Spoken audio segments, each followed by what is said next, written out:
one of those that like always wanted a dog and whose parents were like, no, you can't. Your brother has asthma, whatever. And then my mom was afraid of dogs. So my goal was the second I buy my first house, I am getting a dog. So it wasn't the second after, but it was like a month after. That's I pretty quick. got, yeah, I got Martin Francis. And I'll never forget the day my mother saw him. He turned my mom into a dog lover. And Martin and I were just the best companions, best friends, just did everything together, partner in crime. All my friends knew that if we were doing stuff together, Martin was coming with.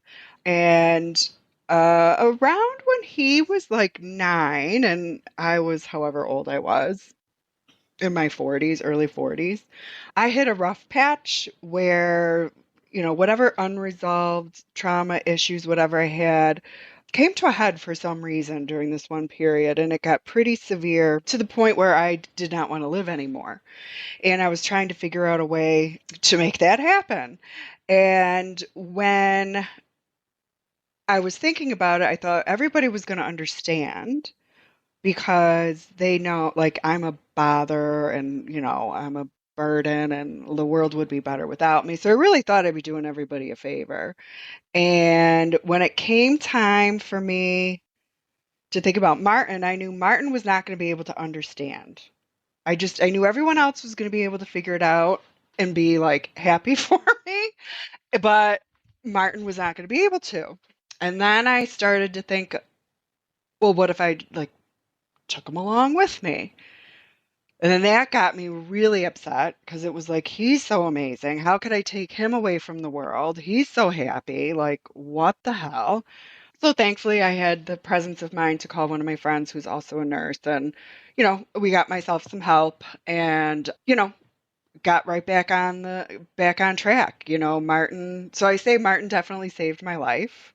And every moment we had together, we went kayaking together, we went on road trips together. He's been on the ferry ride from Long Island to Fire Island. We hung out there. Like, we've just done so much together.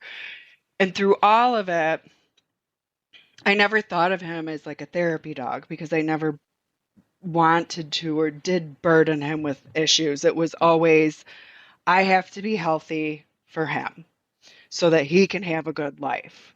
And so he gave me the courage to be brave and face difficult things and whatnot. So when it came time for him, he did live to be about 15. And before, he actually had cancer in his mouth. And I didn't know if I was going to do the surgery or not because he was 10 at the time. Oh, wow. And we did it. And oh my God, he looked so cute after. I'll never forget. We were, I was driving home and I look in the rear view mirror and he's just looking at me with the cone on his head and his face. I, I hope people don't take this the wrong way. It's meant to be funny, but I just looked at him. I'm like, oh my God, you look like Mary Jo Buttafuoco. And I don't know if you know who that is, but like he looked like he got shot in the face and I felt terrible. Oh gosh. And so then I had to go to the store and get him canned food. And the guy at the store was like, oh, wow, he does look like he got shot. Like he's got street cred. Like, so it was this huge thing. So then when the hair grew back, then, he just kind of, looked like he had a crooked smile, like maybe he had some kind of Bell's palsy or stroke or something. But he was just so handsome and so endearing. And he was amazing.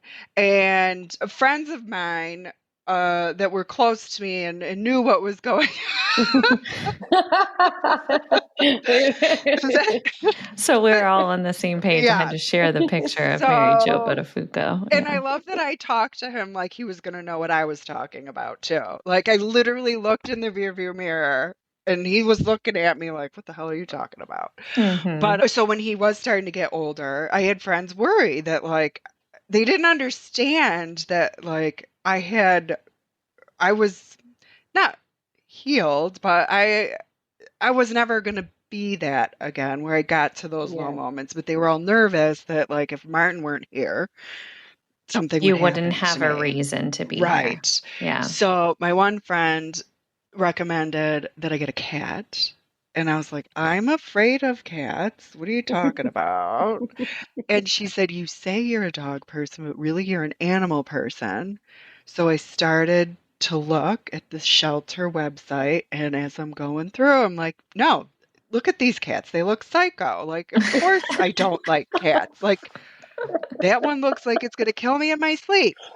But then, like, I saw a bear and Bear's face, and I was like, that's my cat.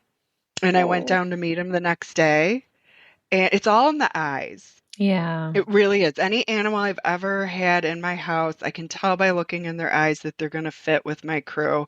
I don't do any separation. Like, you stay in this room, you stay in this room. I give them a yeah. safe place to be, to revert to, but it's just when you're ready to come out, have at it. And so Bear and Martin were like best buds, but That's Martin did pass awesome. away about 6 months after.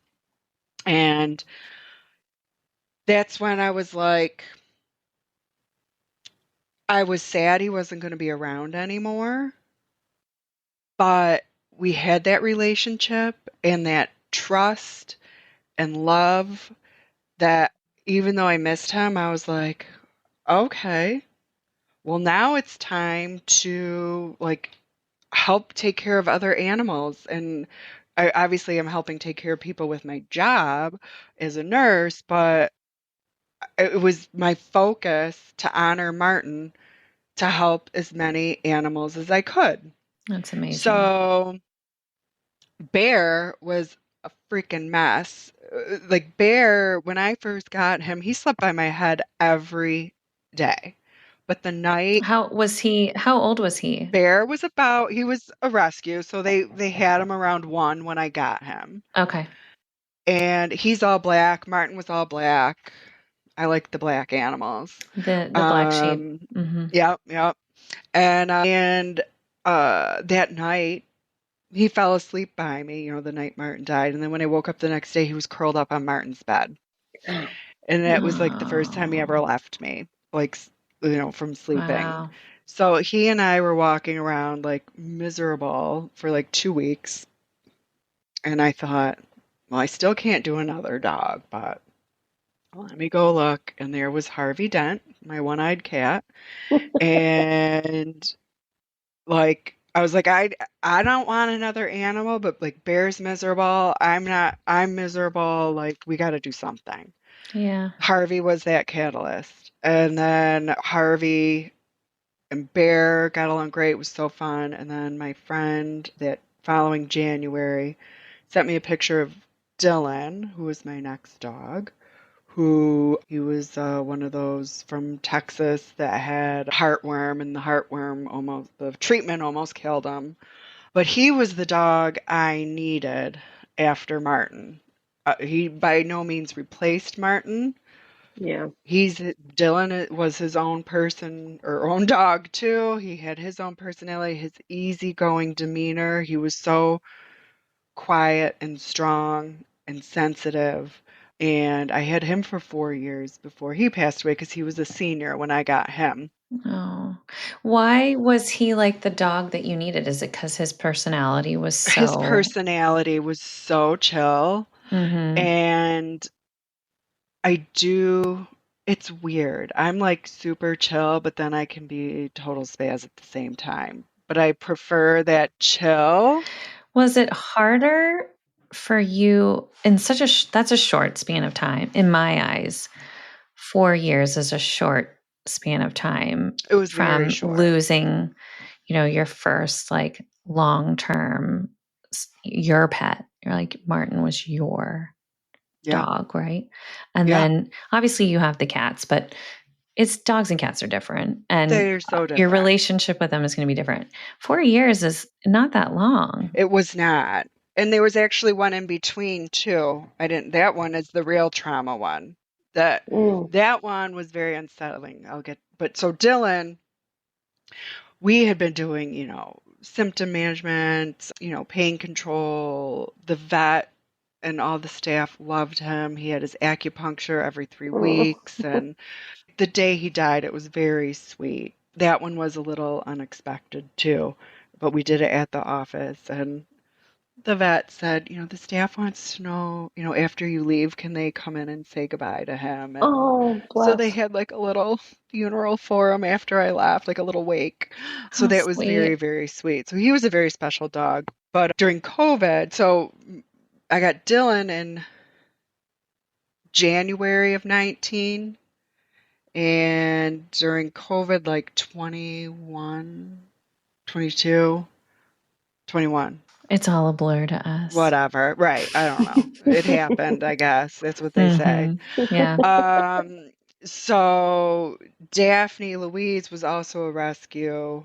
She was a pointer mix, and she had, at first, it was just like spaz dog, will settle down, whatever. But then you realize like there's something wrong mentally with her. Like, Uh-oh. no, In it's what way? legit. Like, does she have neuro issues? At one point, I was Googling, like, can dogs be autistic? And there Oh, is, like, interesting. they're not called autistic, but there is Yeah. something similar. And it needs to be caught very early on to be able to deal with it.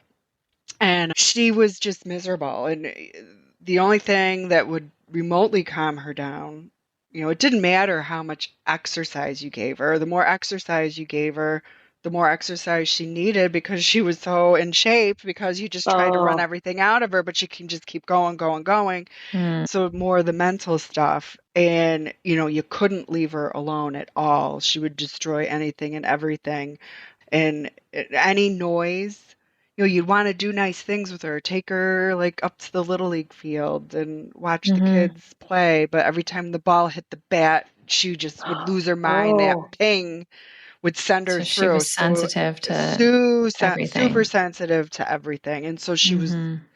miserable. And she was not food motivated, so you try and give her like all these different kinds of treats and liverwurst, gross, whatever, to like put her pills in to try and sedate her and like chill her out. She was on so many meds, but she would always catch on to what you were doing. It would work for a couple days and she'd catch on. And so with her, I had been talking so she had the vet. I was a travel nurse at the time. So I had the vet where I was traveling, and then I had my own vet here in Buffalo. And we're just trying everything and anything and just, Just to help her like calm down or yes. And to feel like I had a trainer come over. I've had a couple trainers come and look at her, and they were treating it more like a separation anxiety, but it was really more of a deep rooted issue. It wasn't that yeah. like simple. So I had another one come over. And again, this is a quote. I didn't say these words, but this was what she said. We were sitting there talking, just watching her, and mm-hmm. she would like was super super spazzy, but was like falling asleep and then startling awake and like looking around and just very weird. And she looked at me and she's like, "It's almost like she's retarded. Like there's something literally definitely neurologically wrong with her. Something's missing. Yeah. Something is missing." So, long story short, And it sounds like the trainers didn't know what to do. well, they had ideas and then you would do stuff, but it like wasn't helping. And then everyone says like, "Well, see a behaviorist, see a behaviorist, see a behaviorist." At that time, I don't know if it has changed now. It's been 4 years. There were no certified, actually trained behaviorists. There Mm-hmm. were dog trainers out there that called themselves behaviorists, but they were Right. not like medically trained behaviorists.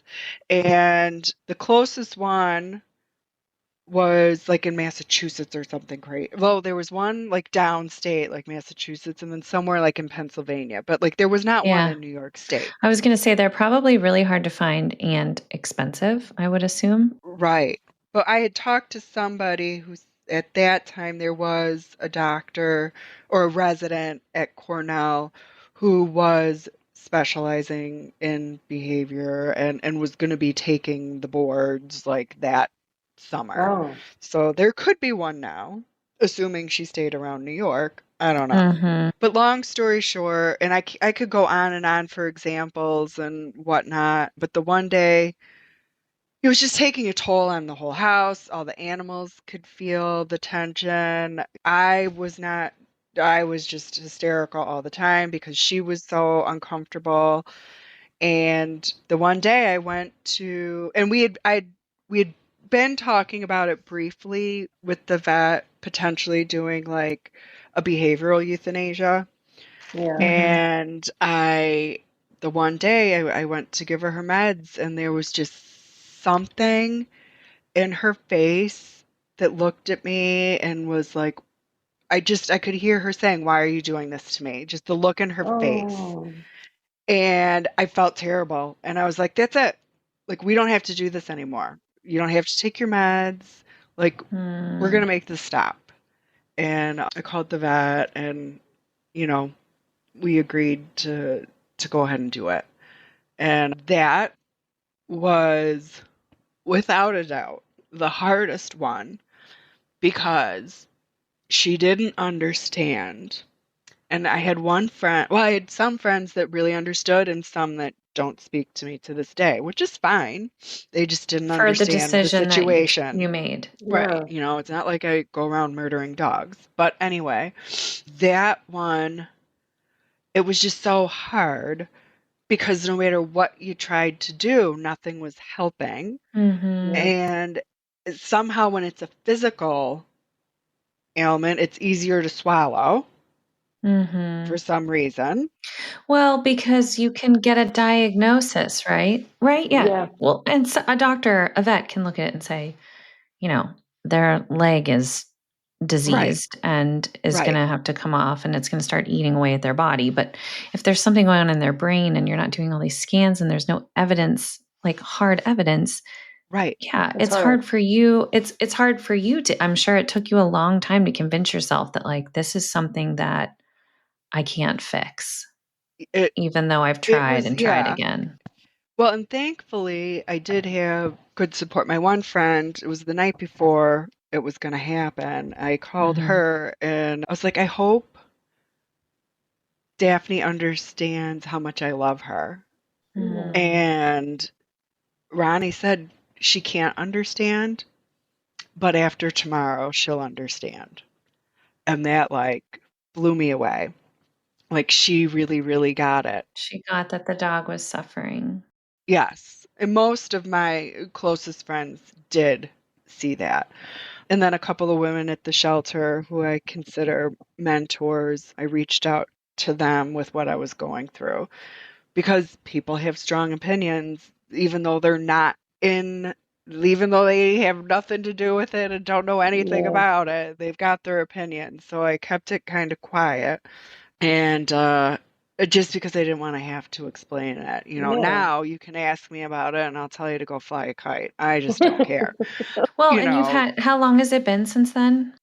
a couple years, 2 years Yeah, since so you've then. had some time to process. But it's obviously Yes. still a very sensitive issue. I mean, you did just get emotional thinking about it. It's amazing because I had her the shortest amount, but that that was just it was so eye-opening. But I am a firm, firm, firm believer in the universe and it gives you what you need when you need it. And the day after she died, I had taken the day off of work and I was laying on the couch and I saw a thread through our communication with the volunteers at the shelter that there was going to be a seminar on behavioral health or behavioral euthanasia. It Mm. literally came to me the day after this happened. And I was like, okay, I'm who knows if I'm ready to hear about this, but I'm going to do it. So like that Yeah. Sunday there was an online little seminar and they did touch upon it and you know how much again people associate behavioral euthanasia with aggression, dog Yeah. bites, whatever, but not anxiety. But they did touch on that too and how dogs are suffering with that as well, and if it's not something you can fix. And I always remember, I don't know, being like a lot of critical care background in my nursing career, there are 100% worse things than death. And so it doesn't scare me. I mean, you miss that person, Mhm. but when you are able to step aside, put yourself in that person or that animal's shoes. Like it's really about them. They're the one that's Mhm. suffering. You are their advocate. You are their person. You are, if you want to call it owner, dog, whatever word you want to put to it, you are their protector.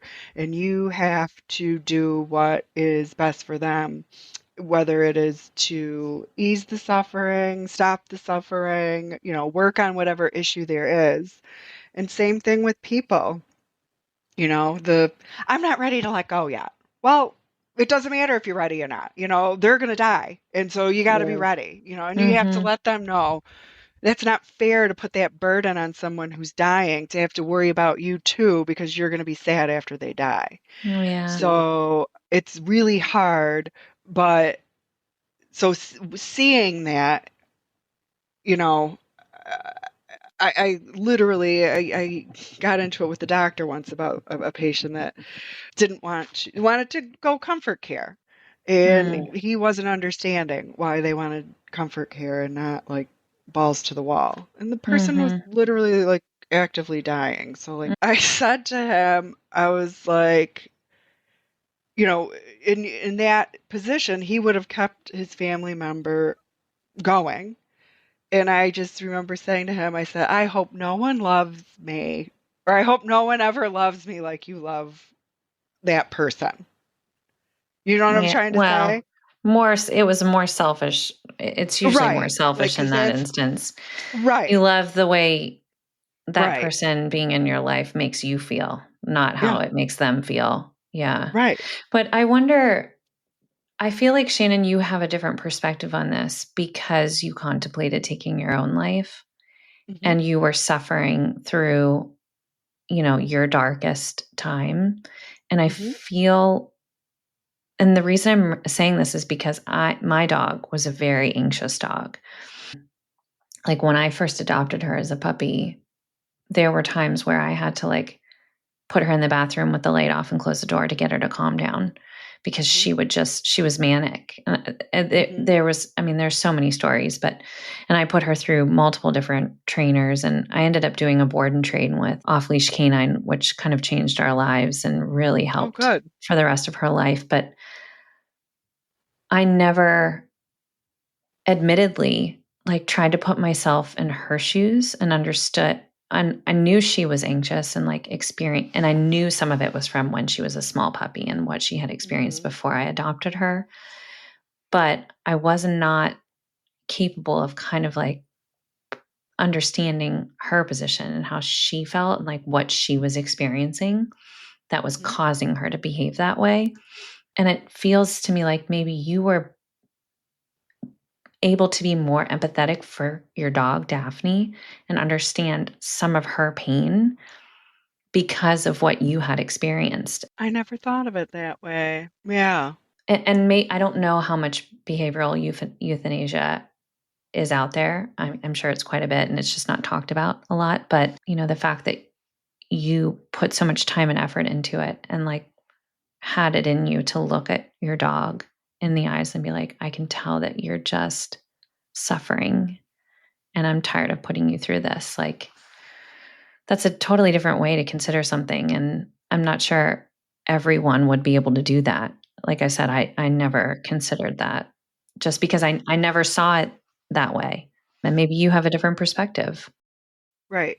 Well, that's the thing about this life. We all have different experiences and different perspective, and even if we haven't had the same experiences, you can stop and think like, oh, what would it have been like, or imagine what is it. Oh yeah, I can see where you would think that, coming from that way. I still don't agree with you, but I can understand why Yeah. you think that way, or just just the empathy, really, which, you know, Yeah. can be lacking at sometimes. So, Well, I think we are less empathetic towards other beings than we are towards other humans. I mean, we're not great with other humans either. Look at all the things going on in this world, but for the most part, a lot of people have a hard time or don't even make the effort to try and understand what an animal is experiencing, even our pets. And that's why I have a lot of respect for you because I can't imagine how difficult it was for you trying to help her move past it and maybe try and get it out of her, right, in some way, and then realizing that there's only so much you can do. yeah, looking back, obviously, it's strange. Like Martin being my one and only, I had him for 15 years. We went through so much together. But whenever I think about him, it's you just won't see me cry about it. I'm always happy, and he is with me all of the time. And then with my other animals, Daphne's the one where it just, it breaks my heart that it had to be that way. But I am thankful for the experience, Mhm. and I'm happy to talk about it because there's probably somewhere out there going through the same thing and doesn't have someone to talk to because people are going to judge them Yeah, and make them feel like shit and whatever. Mhm. So, I'm certainly not the only one to do that. definitely not. Yeah, and there are stories out there too. I mean, I know my neighbor up the street. He had a dog. I think he was a lab or a lab mix, and he was a wonderful pet for him. He loved his dog, but our neighbors took their very small, I think, Chihuahua dog walking up the street one day. His dog got off the leash. Probably thought that dog was kind of like a squirrel, and Right. bit the dog, and because it was so small, I think he killed the other dog. And so they had to euthanize his pet because the state mandated that. They as soon as he killed another dog, he was dangerous, and so he had to put his dog down. I'm sure there are people in unfortunate situations who love their pet dearly, Mhm. Mhm. and something like that happens. They're an animal. They do something, and you then are punished and have to, put your dog down or whatever. And you have to go through that awful experience of losing your pet because of whatever event happened. And obviously, the event is terrible. I mean, I can't imagine having Oh, to go right. through that. But then Yeah, throwing on someone telling you that you have to kill your dog because of it. I mean, it's just like, Right. it's awful. It is awful. Those stories make me crazy. I feel so terrible when you hear stuff like that. People that don't teach their children how to be respectful of animals. yeah. I had to, I had to put my family, my my first dog, the dog that I got after my mom died. My sister's friend was like over at our house, and Biscuit because I was 9, 10 when I got him. So Biscuit the books, Mm, very simple. But anyways, he was sitting on his spot on the stairs, and it was kind of like we always knew like if he was in his spot like just kind of leave him be. Not that he was like mhm, he wasn't like vicious, but if he was in a spot he sometimes just didn't like to be bothered, and he would either like just kind of like turn away or do a little growl. And anyways, my sister's friend was there and like got right in his face, and he nipped her like on the cheek. And yeah, well, they ended up suing oh us. gosh. Keep your face around the dog's mouth. Ugh. Yeah, Yeah. like I was just and for me it was like I don't know, I was maybe like 12. I think I might have been, I don't know, maybe I got him when I was 11 and I was maybe 13 or 14 maybe when that happened. Time is kind of like a blur, but anyways, I just like will never forget like the town dog control officer, I'm assuming it was, like coming to pick him up, and my dad just being like Oh, he's going to the farm. Yeah, and like oh, the for farm. the farm. And like at some point my dad was like, Ashley, like the farm doesn't exist, basically. Or I think I kind of knew as well, but it was horrible. After losing your mom, having to go through that. And well, and it was like the dog that I asked for. Like I just wanted a dog after she had died. And yeah, so like I could literally picture him coming to the door and like taking the dog away. And I think the worst part for me is like, why couldn't they just let us go and put him down or like euthanize? Right. You know what I mean? Like I'm like, Right. how terrible. He literally had to like whatever they do. I don't even know if they do it. I mean, I'm assuming it's like humanely done, but like we couldn't just be there for them. Like, come on. It's not as pleasant as of an experience as No. like Shannon or I got to Yeah. experience with ours, being Thankfully, with I've had, them yeah, yeah. at Thankfully, least. I've had good experiences. Good experiences. Yeah, but Um, still, that's yeah, actually, traumatizing when you're young. this, yeah, and then the dog that we got after that, the landscapers left like the rat poison box open and he got into it and Jesus. they didn't realize it until it was too late basically. And I was living in London at the time, and so my parents like had to call me. They called me like 4 in the morning their time, and I was like, "What the fuck? Like, who's dead?" And they're like, "Yeah, Benji's dying." And I was like, "Oh my god!" I was a mess. I was like such a mess because that was like the second. He was like the most amazing dog ever. He was actually a small dog, and I'm really not a small dog fan anymore. Probably because the Hmm. two I had that died traumatically were small. But he had so many years left. I think he was only like 8, and he was so good. And seeing the picture of my dad like saying goodbye to him like literally broke my heart. Yeah, and and also the anger of like your neighbors, like, why are you putting rat poison out in the yard where my dog Right. can get into it? Like, how can I not Right. hold you liable at all for what the Right. pain I'm suffering from? That's Right. so sad. Yeah, they ended up buying my parents' next dog, which was like, and giving them like the service and stuff like that for free, which obviously that's literally not going to like bring the dog back. And No. No. It was a they nice never, gesture. yeah, I it mean, was yeah, the at least they gesture. tried, I Yeah, guess. they did try, but it was, yeah, those were like just so traumatic that when we lost our dog Lily, my husband's like one of my husband's first dogs, actually not his first, but anyways, that was like a little bit.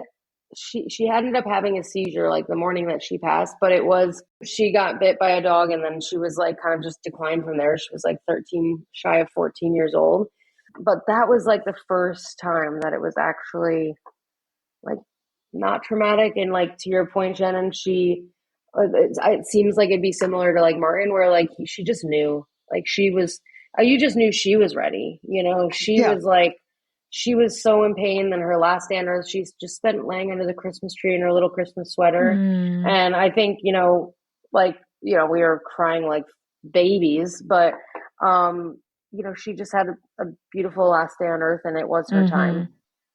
So Yeah. there's something a little bit more, I don't know, palpable about like being able to, I guess, swallow that pill of they aren't going to live forever, sadly. No. Yeah, I literally cry about our current dogs dying on a regular basis. I know. Like, I know. I'm I like, I try not can't to even think think about about it. it. That's what I'm Same. telling you. I'm like, right. I just said, I just emailed a breeder because I'm like, I saw this puppy today and life changed. And normally I wouldn't It's even go to a time. breeder, but like that puppy breath in my face changed everything. But then I'm like, oh my God, but I won't be able to have them forever. And I'm going to have to go through. Am I Yeah. ready to go through this again? I mean, I'm still like crying randomly, and it's been over a year when I think about something with Isabel. Sometimes Yeah. it keeps me up at night. I'm like, am I really going to do this myself again? But the Yeah. good outweighs the bad. It It really does. does. 100%. I think about even like for Daphne, anytime any of my dogs passed, I love having music on. I've got a vinyl collection with an awesome vintage record player and I play Mm. music all the time and everybody has kind of their favorites. So like when Martin Francis died, I had Willie Nelson on his Stardust album. Like it Oh. was so peaceful when that happened. For Daphne, the night before I was so upset. It happened on a Friday and Thursdays at 5 o'clock on the Grateful Dead channel is the Big Steve hour. And I just love his voice, man, the way he talks. And there's just something so soothing about it.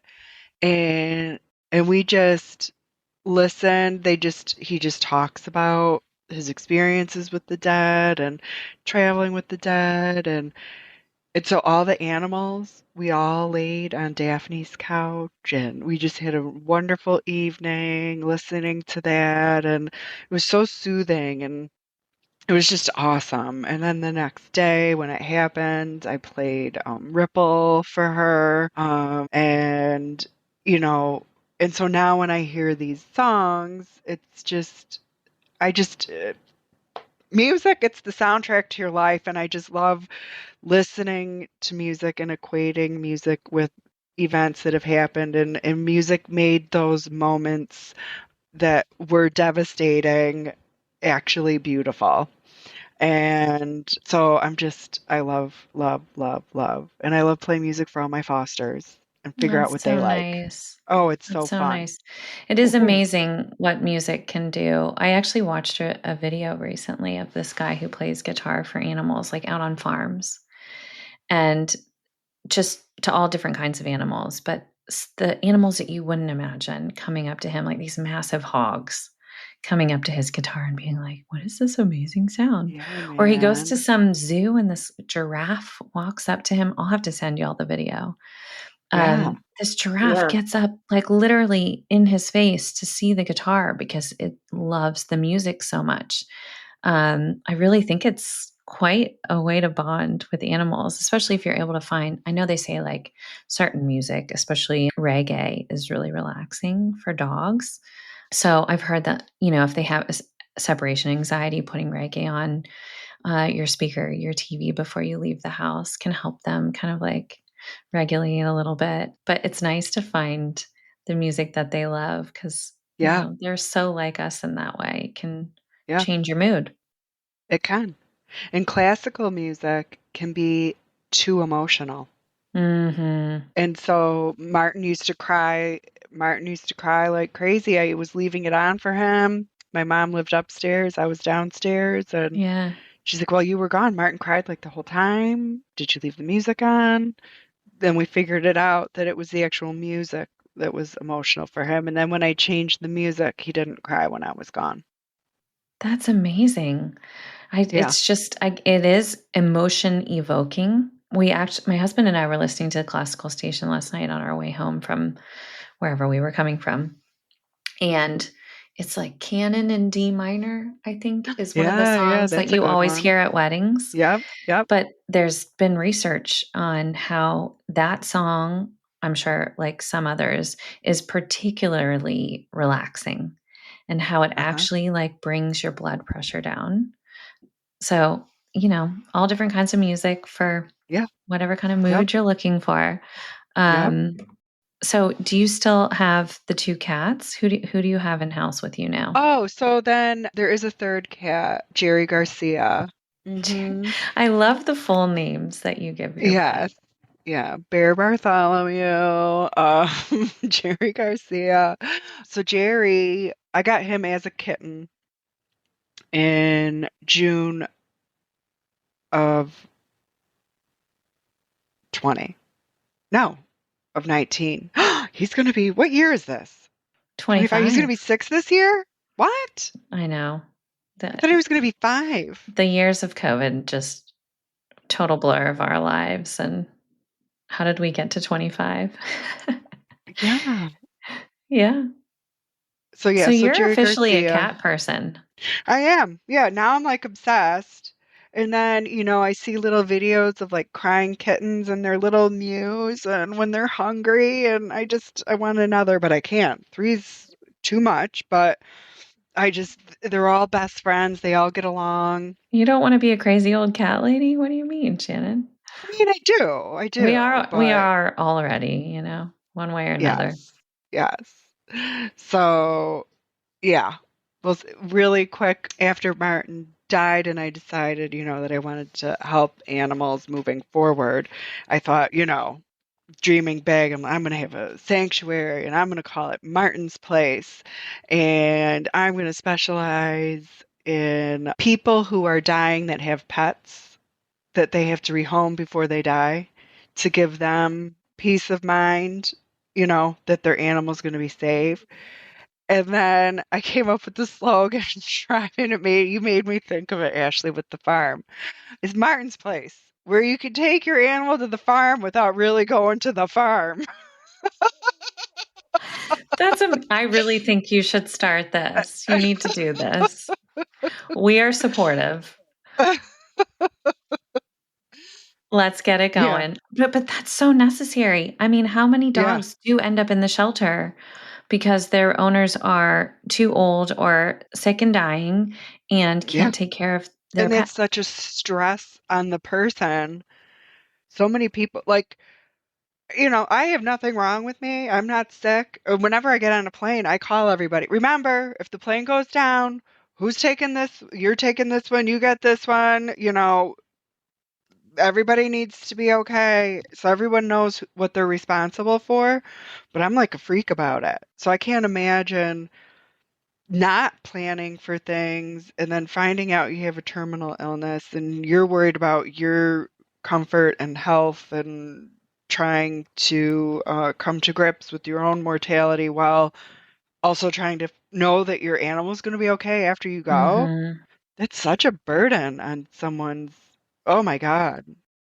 If I know you kind of your deepest story was related to Daphne, and I do think people listening, there might be a few people who are experiencing or have experienced, especially behavioral euthanasia. Are there any communities or anything out there? I mean, it sounds like you got an email right after, which is kind of crazy, but That was just something through the shelter just to help volunteers understand behavioral yeah. euthanasia. Is there much out there though to help people get through that? Not, I mean, not that I know of. I did Mhm. have a friend go through it that was with an aggression thing, and it was devastating. But it's not really talked about, and I don't. Okay. Yeah. Well, I just wonder because like I said, I didn't there were moments where for a brief time, I was like, is that my only option with Isabel and trying to figure out how we move past this? And there was something that happened with her on a beach with a lady one time where out of happiness, she like nipped this lady who ran straight in front of her. And that was when I put her into a boarding and train. And like I said, kind of changed our lives. But there was a moment there where it was like, what am I going to do? And I know a lot of people get put into that position. And I didn't really have anyone to talk to who had experienced it or like could give me any guidance other than some trainers being like, well, I'll train your dog. And they try and sell you on the training. But it's like, it's so much more than that because I know a lot of it is like, what else can I do? And how can I deal with this better? And so I just wonder if there's a way that people could get more support on that topic alone. I can't imagine having to make that decision or having that decision made for you and then going through a traumatic experience of Right. someone taking your dog to the farm because Oh my I don't know God. how I would Yeah. survive that, honestly. Shannon, as we are coming up on the end of our time today, is there anything in particular that you really wanted to touch on or a special story that you wanted to share? I have so many. I don't even know where I would begin. What would you say to someone who is maybe contemplating getting another pet after a loss or is preparing for that loss? What helped you? Yeah. So you have to understand that um, it doesn't matter what people think. There are some people that think animals are just animals and like get over it. But we know that's not true. And so, be gentle with yourself. Don't listen to others that are telling you to just get over it. Sit with your grief and any kind of grief. Feel it in the moment. Because if you try and push it away, it's gonna come back, whether it's in 5 years or 10 years, and it's gonna come back at an unexpected time and it's gonna feel awful. So it's really important to feel what you're feeling in the moment. And if you are struggling, maybe there's something unresolved issue on your end, not in a negative way, but something that you need to deal with and let go of in connection with this passing. So sometimes it's a window to do a little more self exploration for yourself, because we're always growing and learning, and you have to take these opportunities and take them for what they are. And I took the road of, this animal saved my life, so I'm going to do everything I can for animals and help people where I can, whether it's telling a story, whether it's holding your hand while you're going through it, whatever it may be. Just, we all have to be there for each other. We're all on this earth to take care of each other.